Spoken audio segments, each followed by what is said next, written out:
impossible, impensables d'enfreindre. Et qui, si elles sont enfreintes, font quitter le jeu. Ainsi, un jeu se déroulant dans un univers médiéval suppose des joueurs qui se soumettent à la règle que leur mode de pensée moderne ne peut pas être appliqué, ce qui rend d'ailleurs extrêmement difficile tout jeu d'interprétation dans un univers autre que le nôtre. Voilà, alors, pour terminer, je vais traiter d'un sujet qui aujourd'hui fait moins sens qu'il y a, on va dire, 20 ans, mais qui peut encore avoir certains héritages. C'est la question du jeu de rôle comme pratique marginale, et comme pratique marginale, par conséquent, comme pratique dominée, et qui subit les avatars classiques de tout groupe dominé. Alors, je m'explique. En 1982, est créée par Patricia Pulling l'association BAD, Bothered About Dungeons and Dragons, c'est-à-dire les parents américains inquiets à propos de Donjons et Dragons. Ça fait plaisir que ça fasse rire aujourd'hui. Il faut rappeler que le but était tout simplement d'interdire l'ensemble des jeux de rôle, alors à l'époque il n'y en avait pas beaucoup, c'est principalement contre Donjons et Dragons, pour la simple condamnation de satanisme. Alors, ce qui est intéressant, surtout pour l'historien médiéviste que j'essaye évidemment d'être, c'est le fait que le satanisme est précisément l'archétype du marginal réprimé, qui subit l'accusation d'actes diaboliques. C'est l'individu qui est en marge. Le satanisme est l'inversion des mœurs face à une société réglée. Ainsi, on peut voir que se combinent merveilleusement, même au XXe siècle, les critères répressifs d'une société médiévale avec la conception, entre guillemets, moderne, que l'on peut avoir d'un jeu nouveau. Rappelons que ces jeux sont des jeux médiévaux fantastiques, et là on assiste à une confusion assez intéressante entre le type de répression subi par ce jeu et l'univers sur lequel il se fonde. Et on peut trouver la continuité, les Américains n'ont pas le monopole de ce genre d'intelligence. Dans le magazine L'Express de 1990, de juillet 90, si je ne dis pas de bêtises, suite à la profanation de 34 tombes juives à Carpentras, le magazine L'Express a donc considéré que c'était très probablement l'action d'une association de jeux de rôle, étant donné que ces gens-là sont satanistes, souvent fascinés par les aspects médiévaux et aussi très intéressés par le nazisme. Alors bien entendu, ensuite on s'est rendu compte que ces faits étaient sans fondement, mais l'idée était restée, étant donné on la retrouve dans l'émission de Mireille Dumas, Ballet Masque, en 1995, par exemple, bien que sur le plan de l'enquête pure, en 1987 a été menée une enquête extrêmement sérieuse par l'Association des éditeurs de jeux américains, qui posait la question véritablement de savoir s'il fallait interdire le jeu de rôle. Et suite à cette enquête diligentée, il est apparu qu'il n'y avait aucun lien faisable entre les 6 cas de suicide de jeunes et leur pratique du jeu de rôle. Bon, il aurait suffi éventuellement peut-être pour économiser une enquête de lire Durkheim qui a montré quelles catégories socio-professionnelles étaient davantage touchées par le suicide, mais on a payé l'expert, c'est pas très grave. Alors, cependant, ça a eu des conséquences sociales, et c'est ça qui m'intéresse. Oui. C'est presque fini. J'essaierai de finir par une note positive.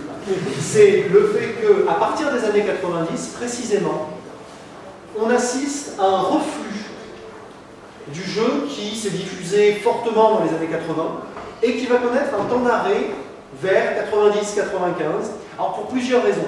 Mais l'une d'entre elles, c'est très probablement la méfiance des institutions. En effet, celles-ci refusent les subventions. Certains préfets refusent d'autoriser des associations se définissant comme associations de jeux de rôle. Et là, on découvre un élément intéressant, et qui sort complètement du domaine du jeu de rôle. C'est la manière d'étudier les mentalités d'une administration. Une administration est confrontée à la totalité de la société. Or, sa connaissance de la société ne peut pas être entière, mis à part dans un état totalitaire. Par conséquent, cette administration possède un ensemble de préjugés liés aux mentalités, et qui donc permet éventuellement de comprendre comment pense une administration. Et qu'est-ce qui la fait penser, éventuellement. C'est loin d'être des éléments objectifs. Cependant, et je terminerai là-dessus, l'un des éléments principaux du déclin, ou du moins d'un premier reflux de la pratique du jeu de rôle, c'est l'apparition d'un concurrent. En effet, en 1993, va commencer à se diffuser d'abord aux États-Unis le jeu Magic, qui est un jeu de cartes réglés, fondés sur des univers extrêmement proches de ceux dont se nourrit le jeu de rôle.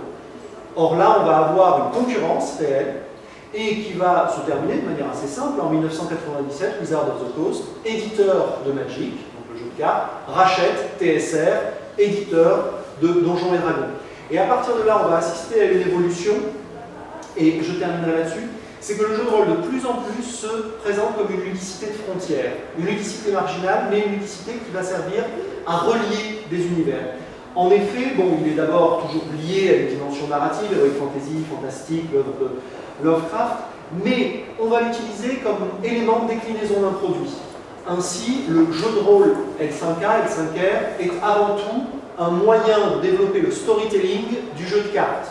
De la même manière, la série Game of Thrones, donc série qui se base sur un univers médiéval fantastique, va posséder son jeu de rôle qui va rajouter des détails par rapport à ce qui est connu par la série et bien entendu les romans qui sont antérieurs à la série, les deux ayant eu un succès relativement parallèle. Ainsi, cette idée que le jeu de rôle n'est pas une pratique en soi sur le plan économique, il est un élément de storytelling faiblement coûteux, très rarement rentable, mais qui permet de nourrir un ensemble plus large. Dernier élément de frontière qui lui révèle des potentialités jusque-là inexploitées, le fait qu'en 2001, le supplément de l'appel de Cthulhu nommé Unseen Masters, rédigé par le psychiatre Bruce Malone, a reçu le prix Marie Zimmer, c'est-à-dire un prix de psychiatrie et de sciences humaines au Canada, à travers l'idée que, en effet, dans ce supplément, qui est donc un supplément de jeu de rôle, mais qui traite d'un univers parlant, bon, on ne le voit plus du tout, c'est pas grave, de la folie, il y avait un traitement extrêmement novateur de la folie. Bien entendu, à partir du moment où on s'en rapproche d'un élément utile dans d'autres domaines, on s'éloigne naturellement de la pratique originelle, et c'est pourquoi le supplément est conçu comme à la fois extrêmement intelligent par les différents critiques qui l'ont lu, mais extrêmement difficile à mettre en œuvre sur le plan ludique. C'est-à-dire qu'à partir du moment où vous vous rapprochez de la psychiatrie, vous vous éloignez quasi mathématiquement de la dimension ludique. Voilà.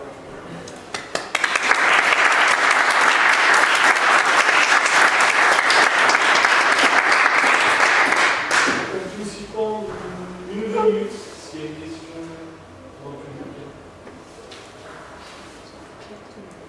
Oui. Est-ce que vous pensez qu'à l'avenir on peut faire évoluer le jeu pour manipuler les foules De quoi?